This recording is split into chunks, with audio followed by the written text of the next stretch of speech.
Good morning, students. So, how are you all? I hope you all are fine. So, children, as we know that chapter 14, movements of ocean water is going on, and in this chapter, we already discussed about the waves and tides, and the third topic is ocean currents. So, today we will discuss about the ocean currents, their types and characteristics also. So, let's start with the topic. Yes, so what are ocean currents first? So, ocean currents are like river flows in oceans and they represent a regular volume of water in a definite path and direction. Okay, and ocean currents are influenced by two types of forces. First is primary forces, and the second one is secondary forces. Okay, now we will discuss the primary forces, how they influence the currents. So, primary forces are heating by solar energy, wind, gravity, and Coriolis force. So, heating by solar energy causes the water to expand. Solar energy से water जो है expand होता है and that is why near the equator the ocean water is about 8 centimeter higher in level than in the middle latitudes. If we talk about the latitude compared to the middle latitudes, जो हमारे जो हमारे higher latitudes हैं, अगर उसका देखते हैं हम या हमारे मिडिल लैटिट्यूड्स हैं उसको हम कंपेयर करते हैं, तो जो इक्वेटर के पास वाला जो एरिया है, क्योंकि equator part receives direct sunlight और it receives so much isolation. That's why the water is here in expanded form. That's why it is 8 centimeter higher level than in the middle latitudes. So this causes a very slight gradient and water tends to flow down the slope. Next is wind. So wind blowing on the surface of the ocean pushes the water to move, and friction between the wind and the water surface affects the movement of the water body in its course. Third is gravity, and gravity tends to pull the water down the pile and create gradient variations. Next, the role of Coriolis force. So the Coriolis force intervenes and causes the water to move to the right in the northern hemisphere and to the left in the southern hemisphere. So these large accumulations of water and the flow around them are called gyres. So these produce large circular currents in all the ocean basins. Okay. Now come to the characteristics of ocean currents.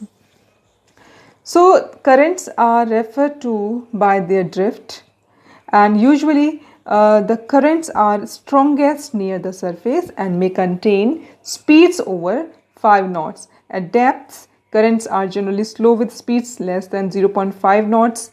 And we refer to the speed of a current as a drift. So drift is measured in terms of knots. Okay, the strength of a current refers to the speed of the current, and a fast current is considered strong.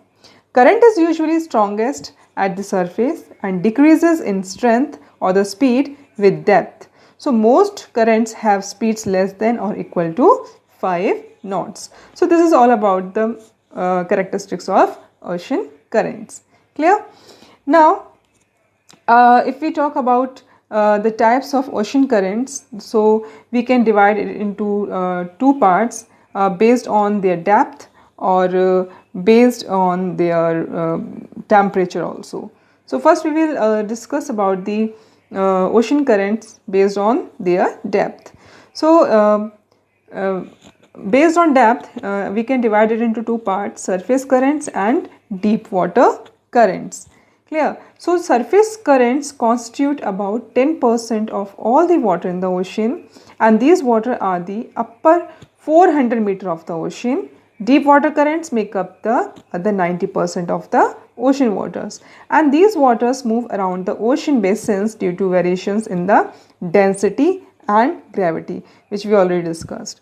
Okay, next is ocean currents can also be classified based on temperature. So it can be divided into two parts: cold currents and warm currents. We will understand this in the diagram also with the help of diagram. So cold currents bring cold water into warm water areas, and these currents are usually found on the west coast of continents in the low and middle latitudes. Low and middle latitudes, it means it is around 23 degree to 90 degree. So and on the east coast, in the higher latitudes in the northern hemisphere, again same. And warm current, if we talk about the warm currents, so warm currents bring warm water into cold water areas and are usually observed on the east coast of continents in the low and middle latitudes. So low and middle latitudes, where they represent, so it is in lies between the tropical areas, or it is near about the equator part. So in the northern hemisphere, they are found on the west coast of continents in the high latitudes. Okay, so it can be present in the high latitudes also, or in the low latitude also. So let's learn with the map also. Now you can see in the map, there are two types of lines, the red one and the blue one. Red represents the warm water and the blue represents the cool water. Now you can see here,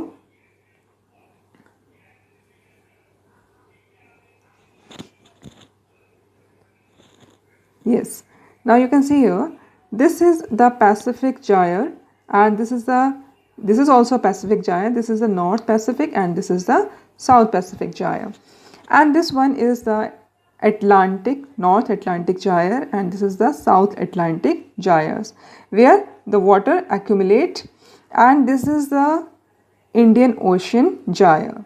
Clear? Now you can see here in which way the red lines or the warm water moves or the cold water moves. Now you can see here, this is the equator part. Okay, this is the equator, and in this region, because this part receives so much sunlight or the direct sunlight, that's why this water always hot, or you can find warm or the hot water here. So you can see here, all in the area there is a warm water is present here, and warm water, if we talk about this area, so warm water moves from here and to here and mix with the cold water, because it is a high latitude area. This is when it merge with the cold water, and it moves from this side. Okay, and this circulation is happen every time. ये चलता ही रहता है, इनका जो process है, इस तरह से अगर हम देखते हैं.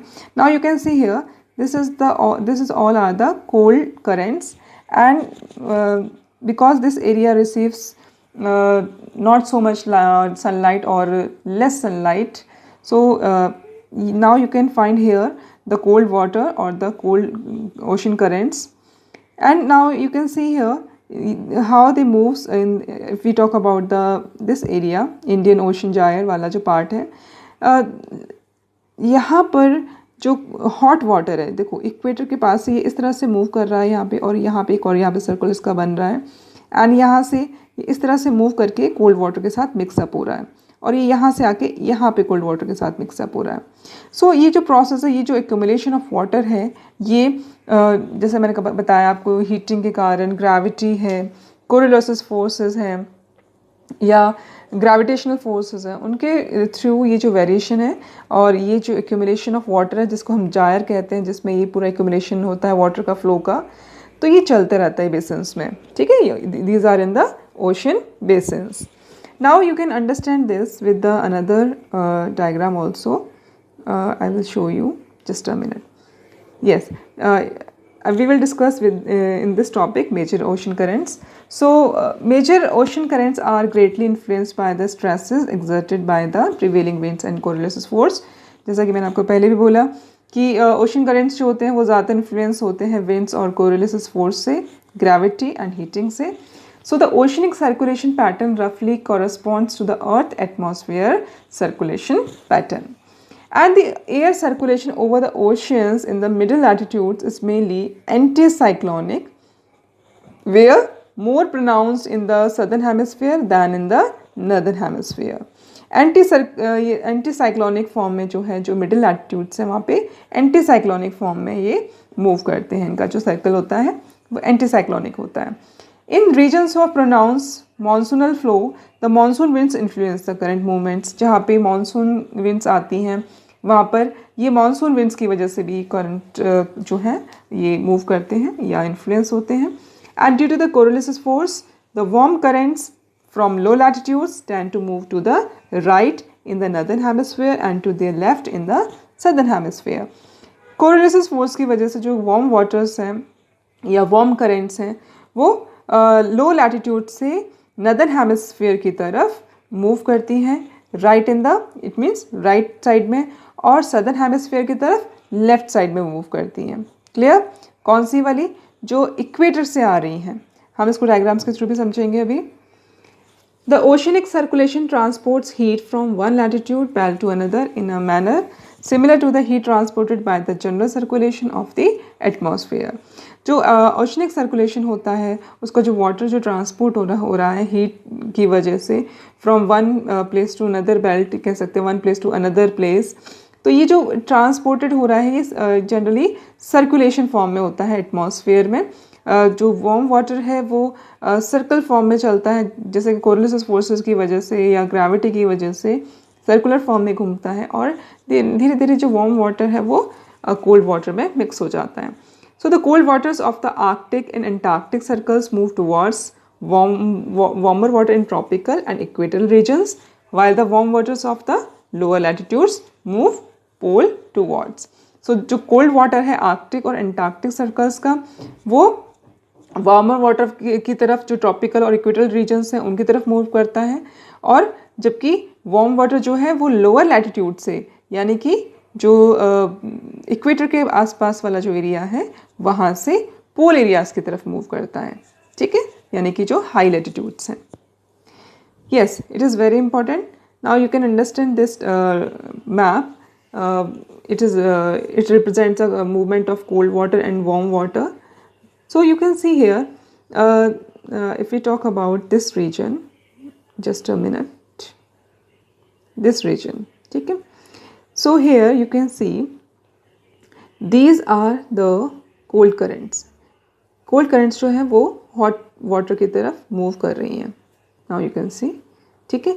And जब ये जो है मूव कर जाती हैं, ये कोल्ड करेंट्स हैं और ये वार्म वाटर की तरफ मूव कर रही हैं यहाँ पर, और वार्म वाटर के साथ मिक्सअप होके ये वापस से इधर आ जाती हैं. इस तरह से इनका जो फॉर्म है सर्कुलर फॉर्म है, ये इस तरह से इनका ये कंटिन्यू फॉर्म में चलता रहता है. ठीक है. अब कौन कौन सी वो करेंट्स हैं, उनके जो क्या नेम है वो हम ज़रूर बात करेंगे. ठीक है. अगर हम इस एरिया की बात करते हैं यहाँ पर, so these currents are called south equatorial currents. Okay, south equatorial currents. यहाँ पे इनको साउथ इक्वेटोरियल करंट के नाम से जाना जाता है, जबकि यहाँ पे ये कौन सा एरिया है, वेस्ट पार्ट है, यहाँ पे वेस्ट अगोनास कहते हैं इसको. ठीक है. ये this part is called West Australia है, और इधर एक तरफ ऑगलास है. In the west side this is the Auglas, and in the right side this is the West Australian currents. ठीक है. सो यहाँ पर ये जो पूरा पार्ट है, यहाँ पे ये जो यहाँ पे दिया हुआ है वेस्ट विंड ड्रिफ्ट, ये ड्रिफ्ट एरिया जहाँ से ये प्रॉपर अपने एक सीधे सीधे डायरेक्शन में जा रही हैं करंट्स जो है, मूव कर रही हैं कोल्ड करंट्स. फिर यहाँ से आके ड्यू टू कोरोलिसिस फोर्स ये मुड़ जाती हैं, यहाँ से टर्न हो जाती हैं और वार्म वाटर में मिल जाती हैं. तो ये जो फॉर्म है ये इनका ओशन करेंट्स का यहाँ पे चलता रहता है. If we talk about the another gyre, now you can see here, ये वाला जो पार्ट है, this is called the North Atlantic gyre, and in this now you can see these are some cold water currents, and this is called Labrador currents. ठीक है. This is called the Labrador currents, जो कि Canada के पास से आ रही हैं. या this region this is a Canada part, और ये यहाँ पे हमारा ग्रीनलैंड और कनाडा के इधर से साइड से वाला जो पोर्शन है यहाँ से ये मूव करती हैं, और ये मिक्सअप होती हैं. ये जो रेड करेंट्स हैं, जो वार्म करेंट्स हैं यहाँ से, जो वार्म करंट इक्वेटोरियल पार्ट से इस तरह को मूव कर रही है, इनके साथ आके ये मिक्स हो जाती हैं। तो ये जो रेड पार्ट है यहाँ से और ये जो वार्म वाटर है यहाँ से, इनको कहते हैं हम गल्फ स्ट्रीम। तो आपको ये भी पता होना चाहिए कि वार्म करंट्स के नाम क्या हैं या कोल्ड करंट के नाम क्या हैं। तो it is also you should know. तो if we talk about the cold currents, so this is a Labrador, and the warm current, this is a Gulf Stream. Okay, Gulf Stream also. And now यहाँ पे एक और है, ये छोटे सा आप देख रहे हैं, ये भी कोल्ड करंट है जो ऊपर से फ्लो करके आती है साइड से। This is called the कैनरीज। ठीक है, दिस इज़ कॉल्ड कैनरीज। चलिए यहाँ पे हमने बात कर ली इसकी। नेक्स्ट आ जाते हैं हम इधर। This is the South Atlantic gyre. South Atlantic gyre में ये यहाँ से आप देखेंगे कुछ कोल्ड करंट्स जा रहे हैं। इन कोल्ड करंट्स का नाम जो है वो है बैंगुएला करंट्स। ठीक है, बैंगुला करंट्स। और ये ऊपर से जो आ रहे हैं यहाँ पर इस वाले पार्ट में, इनका नाम है, ये है कुछ वार्म करंट्स, और इन वार्म करंट्स का नाम है ब्राज़ीलियन करंट, क्योंकि ये ब्राज़ील के जस्ट पास से गुजरते हैं। एंड नीचे थोड़ा सा आएंगे तो ये है नीचे वाले पोर्शन में कोल्ड करंट्स हैं जो ऊपर वार्म वाटर के साथ मिक्सअप हो रही हैं। ये है फॉकलैंड करंट्स। ठीक है, दीज आर फॉकलैंड्स करंट्स।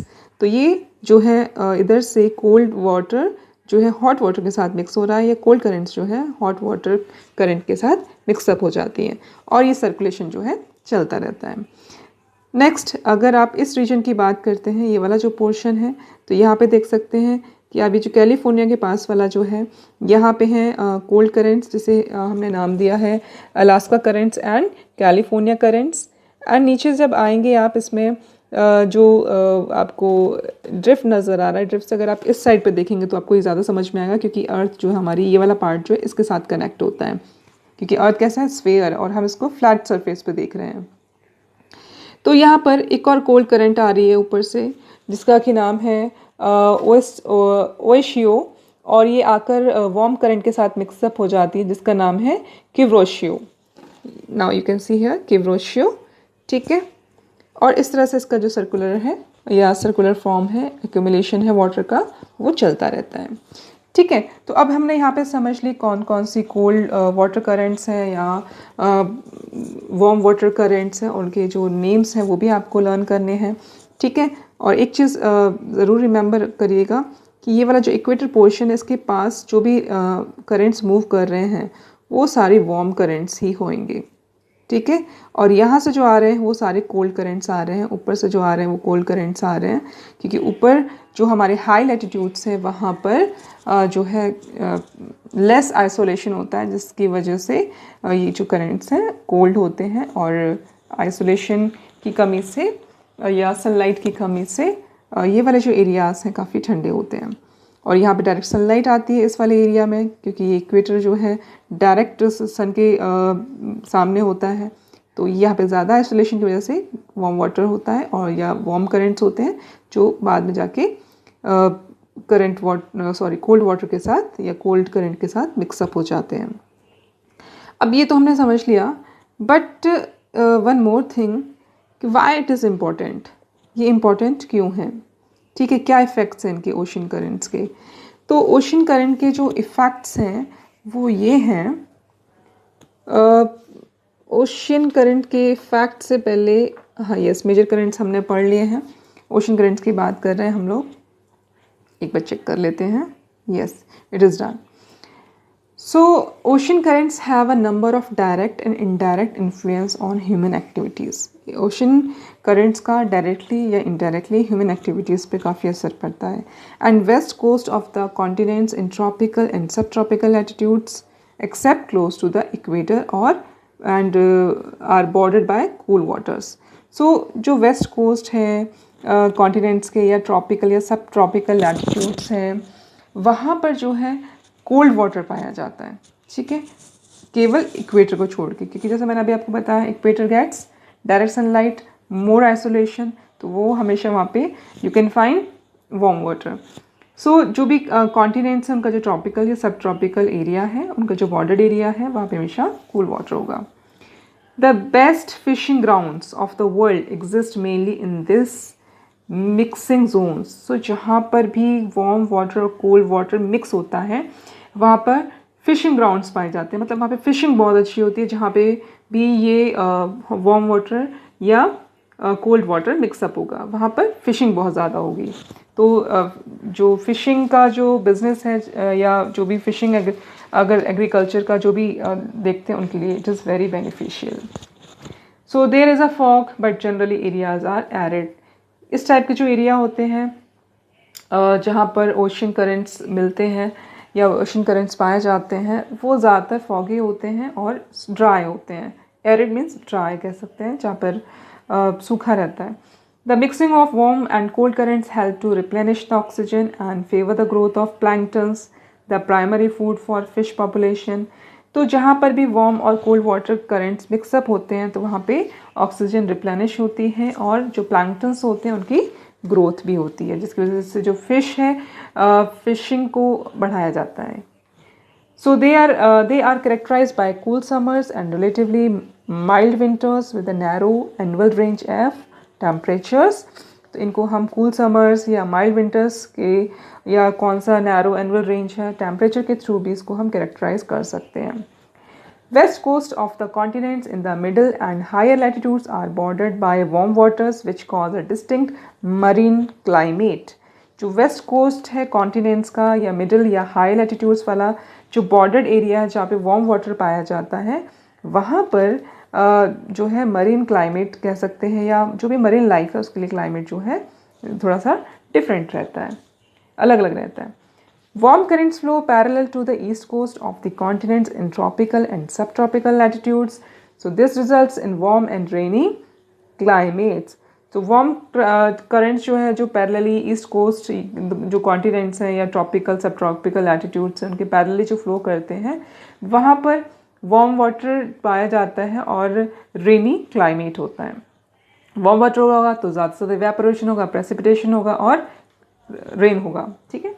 तो दैट्स वाई यहाँ पर रेनी क्लाइमेट्स होता है। These areas lies in the western margins of the subtropical anticyclones. ये एरिया जो है ज़्यादातर इन एरियाज़ में एंटी साइक्लोनिक जोन होता है जो कि सब ट्रॉपिकल कह सकते हैं। अगेन द सेम रीज़न जो इक्वेटोरियल पार्ट है या इक्वेटर के आसपास वाला जो ट्रॉपिकल एरिया है because this area receives so much isolation और the direct sunlight, that's why you can find there so much evaporation, precipitation and these type of things. So यहाँ पे cyclonic process क्योंकि देखो warm water है, warm water जैसे rise होगा air pressure कम होगा तो यहाँ पे जो है साइक्लोन्स जो है बहुत ज़्यादा फॉर्म होते हैं। तो ये वाला जो एरिया है यहाँ पर ज़्यादातर वेस्टर्न मार्जिन्स जो है जहाँ पे जो सब ट्रॉपिकल एरियाज है वहाँ पर साइक्लोन्स का फॉर्मेशन बहुत ज़्यादा रहता है। So their average temperatures are relatively low with a narrow diurnal and annual ranges.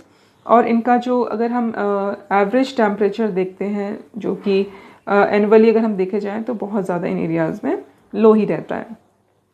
So this is all about this chapter or the ocean currents and here we have completed this chapter. So now I'm sending the question and answers also. You can find in the PDF and do it in your notebook. So I'll meet you in the next video with next chapter. So till then, take care and bye bye.